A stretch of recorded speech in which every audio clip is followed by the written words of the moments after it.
Now, as we go into the U.S., we want to look at how things are progressing. And we showed the Atlanta Fed GDP indicator. And each Fed area will have their own indicators. So we had the Atlanta Fed showing 0% growth in Q2. That bounced a bit to 0.3, but again, kind of bumping along the bottom of Q2. And for those that have been watching, I believe that we do get some growth in Q2, that Q2 will eke out some sort of growth, but it's really Q3 that we're going to be negative, and that's when we see more of that pressure.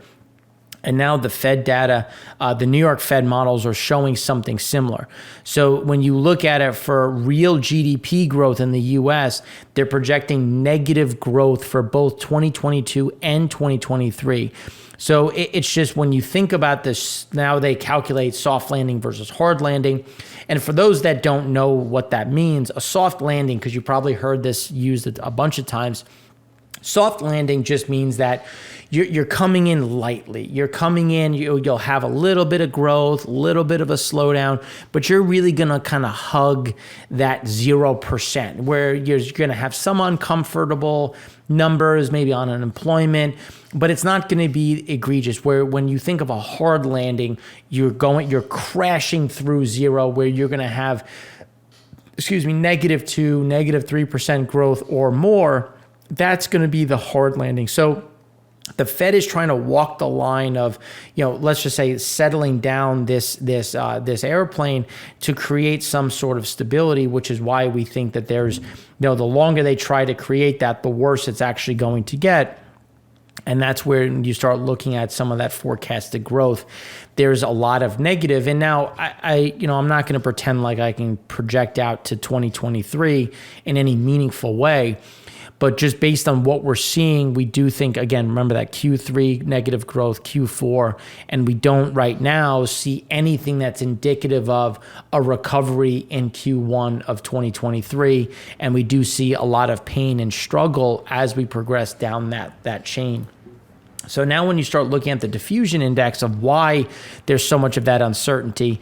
So when you start looking at core PCI, and this is just looking at the uncertainty that the Fed participants have, you can see that they are very unsure about the employment rate and about the unemployment rate and the core PCE inflation. So those are the two pieces where they continue to essentially say, look, there's a lot of unknowns and we're likely going to be wrong in these areas, which is why you've seen 12-month T-bills and just the yield curve shift up, because that's factoring in inflation, especially on the short duration. So when I talk about duration, I'm talking about short, which is obviously typically short is deemed up until about the 2-year mark. And then longer duration is that 5-year onward to the 30-year. So when you start looking at duration, as inflation fears pick up, that typically drives the inflation side higher for the lower end or the short duration bonds. But it usually factors in that you're going to have a recession. So then the long end or the long duration starts to come down because people are pricing in slower growth. And that's when you start to see that flattening. Now, as the Fed continues to, let's just say, not take stagflation and inflation seriously, that's when you start to see that steepening again. But in the meantime, you have to look at, well, what is the 12-month T-bill? And this is as of yesterday in terms of just timing. You can see that it's at about 2.84%. It's probably gone a bit up. But it's important to appreciate why that matters, because the national average interest rate for savings accounts is 0.07%. So if you leave your money in savings, you're earning 7 basis points. At the same time, the 1-year T-bill is near 3%. So a bank is just minting that because they can invest it in the 12-month. They have your savings. They're paying you essentially 7 cents, and they're earning almost $3. So you have to think about kind of where that backdrop is and the pressure that's creating, and why it's a benefit for the banks at this point and not a benefit for you. Again, draining some of those savings out of those different levels. And just to be clear, in terms of the different periods, you have to look at what is the different benefits. And it's really, again, they're collecting that ARB, which if you look back in time in the 70s and 80s, yes, you had mortgage rates, you had rates at 17%, but in savings, you were earning 16, 17%. So if you had a mortgage at 21%, your savings was earning you 17%. Now you have a situation where the mortgage rates on the 30-year are over 6% and you're earning 0.07. So the spread between where we were in the 70s and where we are today is just light years apart. And some of the things that I think you're going to get some of that collapse. But now as U.S. yields have risen, foreign buyers have come back into treasuries because you're going to try to get that risk-free rate and you're going to attract some of that new purchasing. So when you start looking at the Eurozone, there's that knee-jerk reaction of the higher periphery yields is to cap their rise. So they want to cap yields going up because they're so worried about fragmentation, which we're going to talk about in segment 4. But by doing that, then it's like, okay, well, I can't get yield in the risky side, so I'm going to go somewhere else. And that's going to create more foreign inflows into the U.S. But at the same time, it's going to create problems for Europe because that means that the cost, there's no incentive for foreign inflows, nor is there going to be a demand for private demand, which is why then the ECB would have to continue to do that QE infinity because they'd be the only natural buyers instead of just stepping back, letting the market balance. And that's where, as rates have gone up, the U.S. has attracted some additional foreign flows. We think that continues to be, spits and starts, and that's why I think a bigger component of it. But again, we'll talk more about that in a minute. And when you start looking at the shadow rate, and it's a matter of, okay, well, where is the effective Fed funds rate and where is the natural rate? Where should we be right now? And according to Deutsche Bank, we're at about 3.3%. That's right around what I've been saying at about 3.5%. So I don't think there's anything too crazy. And then when you start looking at the Danske Bank forecast, they have it at 4%. So you're starting to get this kind of balancing act. And Powell came out today said that he could actually see the Fed above the natural rate. So that's where that 4% comes in, because if the natural or neutral rate is 3.3%, then they're going to try to get above that to really get in front of it. The question is always going to be, how quickly do they do it? Because there's a lot of pushback on doing another 75 basis point hike. They'd rather let prices in the supply chain normalize a bit more before they get a bit more active. But if they do that, in my opinion, they're going to be even further behind the 8 ball. And again, that's going to lead to more pressure as we come into the back half of the year and to next year. So at the same time, as this concern rises, you can look at the overnight Treasury repo rate continues to fall, and that's where they're coming in to backstop it with that the RRP, which I've talked about before, where they provide just a nominal return because there's so much cash on the sidelines that banks have nowhere to put it. If they put it anywhere, it'd be negative. So they just park it at the Fed, get a nominal rate. So that's where you start to get that back and forth between what are they paying savings and how are they earning that rate. They are better off going into the Treasury bills, earning close to 3%. Yes, it's below in the real rate, if you will, if you factor in inflation, but you're paying people in savings so little that it's still worth the ARB. So again, there's a lot of things, but if you have this, trillions of dollars going into the, into the Treasury market, you'd get a big reversal, and then that would push out foreign buying, and then again, you'd have this whole thing pivoting again. So then when you start looking at banks buying U.S. Treasuries and mortgage-backed securities, loan growth is going to fall, because if you think about loans in general, I can give it to a person, which, they may want a business loan, may want a mortgage, but you may be risky. Or I can go and give or buy a U.S. Treasury bill at 3%. Yes, I'll make 5-6% giving you money, but my risk profile doesn't match up. Now, mortgage-backed securities, I think, is going to be a bit of a problem, because you're going to have the Fed dumping these into the market, and we've already seen mortgage-backed securities go no bid, which just literally means that there's a sale, there's an offer number, but there's no one willing to even put a bid out there. because they're like, I don't want any of this. So that's where you start to get that pushback. Though I do think you're going to get banks buying more U.S. Treasuries, not so much on the mortgage-backed securities, but that still will lead to loan growth slowing, which will pull some of that money out of the market, especially on the manufacturing side, which is where you start looking at those leading indicators with the U.S. Philly Fed already negative. Again, a key leading indicator, which is why we see that the S&P 500 EPS, price to equity value, pretty much all of these valuations coming down as people reprice the stocks, and you start to get that factoring through. And a lot of this, again, this is another estimate where the new peak in August for CPI is at 9.1%. Again, we think it is likely this happens, but you can see that big drop off. That's what we don't agree with, is we think that we're going to hang at that number for a longer period of time, creating more pressure for the consumer. And that's when you start to look at the market in general and what level of risk do you think you're currently taking in your investments. And when you look at net risk taking, you can see that people are the most risk averse, the lowest it's been since essentially the financial crisis.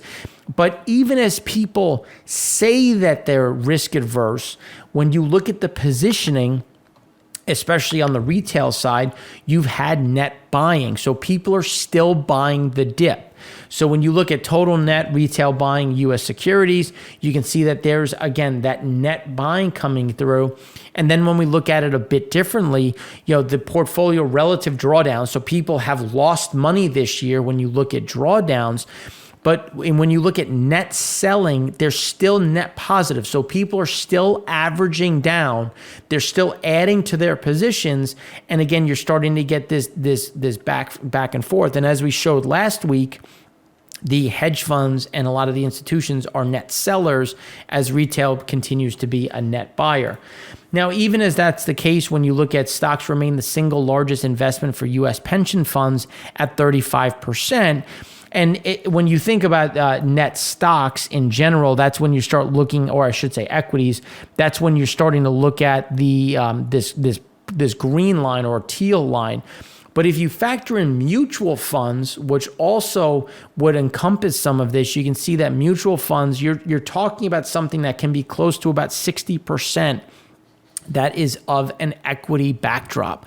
So there's still that weighting, which we think is going to continue to pivot. And some of the alternative investments, I think, are going to get more of a look, or at least speaking my own book on a hopeful level, that's something that's going to continue to come about.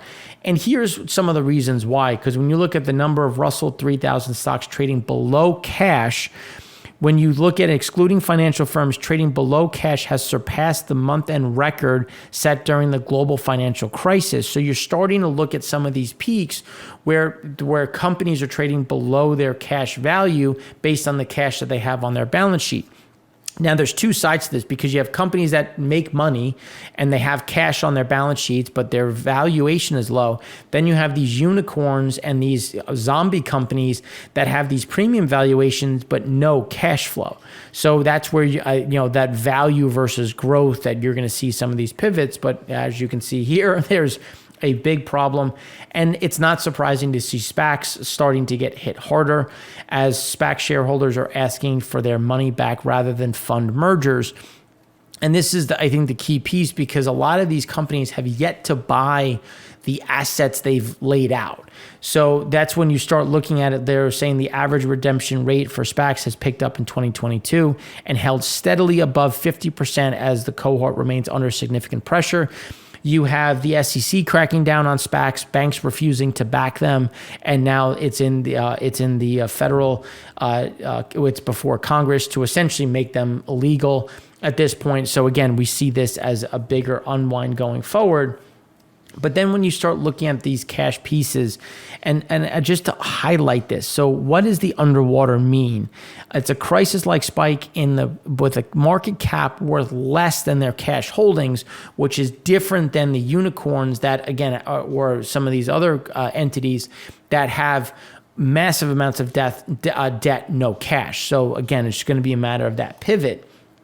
All the while, when you start taking this and looking at the U.S. consumer, millions with credit card debt are seeing spiking interest rate charges. So if you consider how people are living off their credit cards and trying to manage their cost of living by leveraging their cards, well, you've seen rates go from about, let's call it 16.5% to 21%. So the cost of borrowing on your credit has gone through the roof, which is what we were saying is going to be the leading indicator before we see that crack, because people are going to try to maintain their standard of living until it costs too much. And this is a key component on why we think that's going to cost too much. Now, when you look at when you take that and look at the health of the consumer, you can then look at the vehicle affordability, which when you look at it, it's going to take you 41.3 weeks of pay to buy a car. So again, more reason why we need more deflation than we need more inflation. And this is a key piece of credit availability to households. It's getting harder and harder to borrow because banks are starting to clamp down on what is the interest that they'll accept. What is your proof of income? What is your asset worth? Discounting asset values because there's a lot of concern about asset quality, which is why when you start looking at the banks who are buying more U.S. Treasuries, they're going to start issuing less loans. And this is, again, going hand in hand with the earlier slide, talking about credit availability to households is falling. So as that falls, people rely more on their wages. As that doesn't keep up with inflation, they go to savings. As savings doesn't keep up and they start to dwindle, they turn to credit. And credit's kind of that last backstop before we see things cracking, which we've already started to see. Now, when you start looking at the S&P 500, the past 7 sessions have seen a 90% decline in stocks.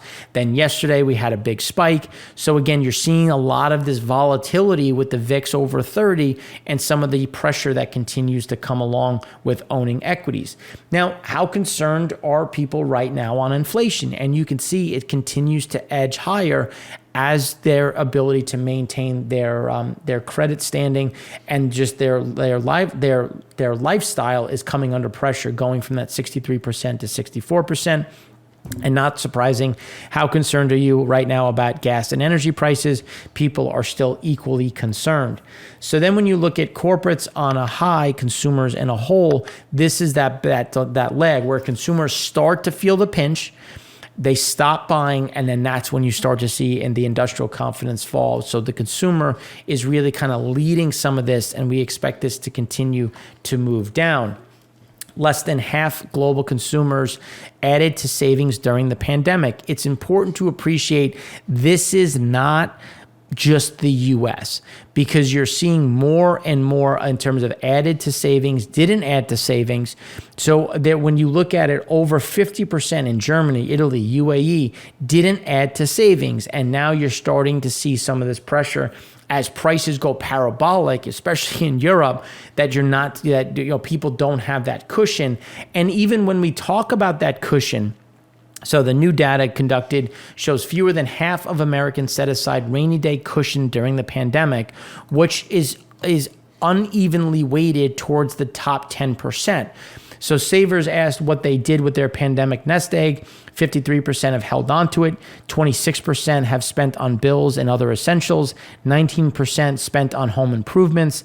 15% spent them on something else, and 13% used to fund holidays. So that 53%, but the question is who makes up that cohort of those that have held on? And that's when you start to break down the checkable deposits. What has gone into the savings account, checking account side. The bottom 20% is well below where they were, while as you start going up that curve, you can see that there has been a lot of money that has been put on the sidelines by the top 10%.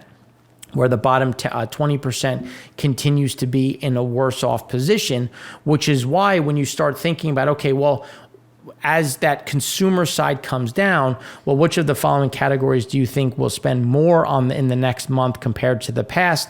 And it's not surprising to see it's on groceries because food prices continue to go up and we don't see that pivoting anytime soon, as we said in segment 1. Compared to today, do you expect to have more or less money saved 6 months from now? You can see that there has been a big pivot of more, which has gone from 40% or at the beginning of 49% at the beginning of the year to 38%, and less people said at the beginning of the year, 22% said that they'd have less. Now it's 35%. So you're starting to see, again, that switch, which comes down to inflation, savings being drawn down, and a lot of these key pressure points. So then when you start looking at, well, how much concern do we have? Well, the new startup layoffs since COVID-19. Here you can see that you had obviously a lot of layoffs at the beginning of COVID, then a lot of hiring, and now we're back to new employees laid off, new layoff events are increasing, and we see that continuing to increase, again, leading to more pressure in Q3 as we've been highlighting. And then when you look at inventory to sales ratio at other general merchandise retailers, this is where we're going to continue to see sales and other types of again, trying to balance things as that bullwhip has come full circle, with inventories going to essentially record lows to now going to near record highs. And all of this is happening as the sales manager has turned negative, business confidence is negative, market growth index is just kind of bumping along the bottom. But the normal trend has been down. Sales growth trending negative, prices charged actually trending back up. But to be clear on the prices charged, we've been saying it's just going to go sideways and kind of hold here as staffing levels drop. So again, you're starting to see that everywhere, and the profit margins continue to be slightly negative, which will likely get worse as the discounts roll out to try to normalize some of that inventory. And that's when you start looking at the divergence. So the small business earnings indicator has been deteriorating, but poor sales are not companies' key concerns. Anomalous is how most describe small business hiring, which defied those of largest counterparts. What if at its simple as math doesn't work as suggested in the recent, where you have contracting earnings plus inflation equals no new jobs, which we've seen in terms of that freezing side, which is why we do see that coming back down. And that's when you start to see some of the pressure. U.S. existing home sales coming are negative. Existing home sales fell negative 3.4%. Estimate was negative 3.7%. The annualized level weakest since June 2020. With pressure coming from affordability and the surge in mortgage, which has pushed the monthly supply to 2.6, while median prices rose to $407,600. And this is when you start taking that and looking into, okay, where's the Chicago side? Softer print for Chicago Fed National Activity Index came in at 0.01 versus the estimate of 0.47. Slight growth, but again, you're eking on the negative side with personal consumption and housing component subtracted from activity. Employment stayed positive overall, but rolling. 47 out of 85 of the individual indicators made positive contributions, but just ever so slightly. Which is then when you start looking at tech valuations, you can see that they're traced real rates because, again, a lot of these have a huge cash burn, which is why when you start looking at housing, you start to look at where people are positioned on the equity side. A lot of it is weighted towards tech, and you're starting to see real rates, which is, again, the thesis of this whole component, that rates are going to hit hard. And it's hitting the consumer in terms of what can they afford their homes at, what is the mortgage rate at, what are they borrowing their credit cards at, and they're not getting the benefit on the savings account, all the while their portfolios get hit with real rates coming down again. So that's what we have for you on this segment. And now in the next segment, we're going to go deeper into housing and some of the other leading indicators that are showing, again, that negative growth that we've talked about.